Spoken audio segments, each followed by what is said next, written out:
Hello everyone, this is me Sampada Jain, a Delhi-based makeup artist and a content creator, and this is the makeup look I did for my 20th birthday. So here's the breakdown for the look. First, I'm using the Smashbox Photo Finish Vitamin C Glow Primer. I'm not sure if this one is still available, but I got this one as a freebie. It feels really silky on your skin and plus it gives a really subtle glow. Now I just took a pea-sized amount of the primer and spread it around my nose and the inner cheek area. And whatever was left on my finger, I just spread it across on my forehead and a little bit on chin. And it generally helped in making my skin look more smooth. Then I'm going ahead with my favorite OG concealer, which is this from Too Faced. The shade I'm currently using is Porcelain and I use it only for brightening effect. I used it for concealing my eyelids for now, and then I'm going to set it with the Wet n Compact. This compact is really good and a true underrated gem. Then I'm going ahead with this Forever 52 eyeshadow palette. I'm using a very light cool tone brown shade for the crease area just for a little bit of depth. I kept the look very simple and minimal as I can, yet keeping that birthday makeup glow effect in my mind. Then I'm using a brown kajal from K by Katrina. I'm not going for a bold eyeliner or something like that. I just applied it on my lash line and then just smudged it. The smudger brush I'm using is from Prosh. I didn't want to go for a winged liner effect, but I just smudged it on the outer corner for the siren eye effect. Now that was it for the eyes, and then moving on to the base, I'm using the Nars Radiant Foundation, and I don't remember the shade, but I will link it down in the description box below. I'm currently obsessed with this foundation. This gives a beautiful medium to buildable coverage, and also on the skin it looks really natural.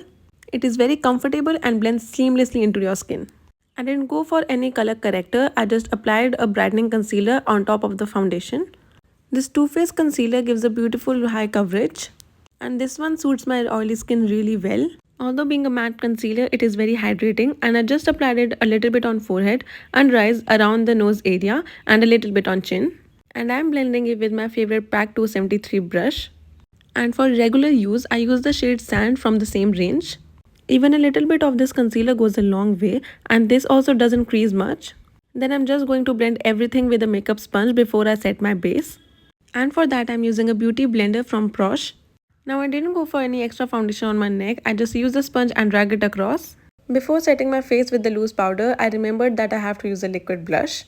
This one is from Prosh in the shade Raspberry Tart.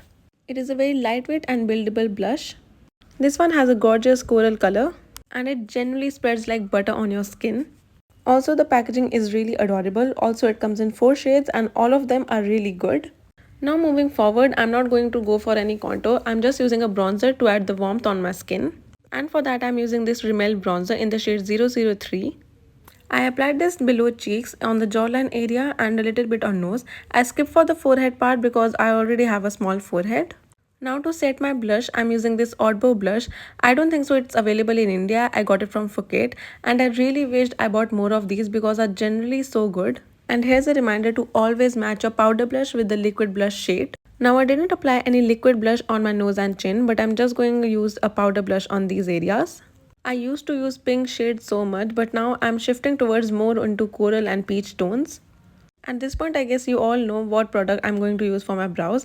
Obviously, I'm going to use my Forever 52 gel eyeliner. Although it is an eyeliner, but you can use this shade for your brows too. I'm just going to shape my brows and not fill it much. I'm going ahead with the mascara now, and this one is from Faces Canada. I used to use this so much back in the days. This one gives a beautiful length and curl to my lashes, which looks really great on my doe-shaped almond eyes. You can see only in one layer it gives such a beautiful definition to my eyelashes. I forgot to record the lip liner part, but I used the Mars one in the variant Choco Butter, which I always use. Now when I posted this look on my Instagram and YouTube shorts, everyone asked me for this lip combo, and this liquid lipstick is from Sephora. I will link the shade name in the description box below. I just applied this one and blended the lip liner with the liquid lipstick. Blending your lip liner with the liquid lipstick always gives a beautiful finish. I do the blending part even before applying a liquid lipstick and afterwards too, for that more sharp effect. This shade from Mars range will go with your every liquid lipstick so well. And that was it for the makeup part, and for the hair part I just got a blow dry and nothing else, because generally too my hair has a wavy straight texture. And the brown dress I got is from New Me. I just added a little bit of accessories. I don't want to go overboard with it. And I got my nails done from one of my friends. I will link her Instagram page in the description box below too, so don't forget to check it out. I was so happy with everything looking so put together. And yes, that's it for today. Hope you guys like this one. Stay tuned for more. Bye bye.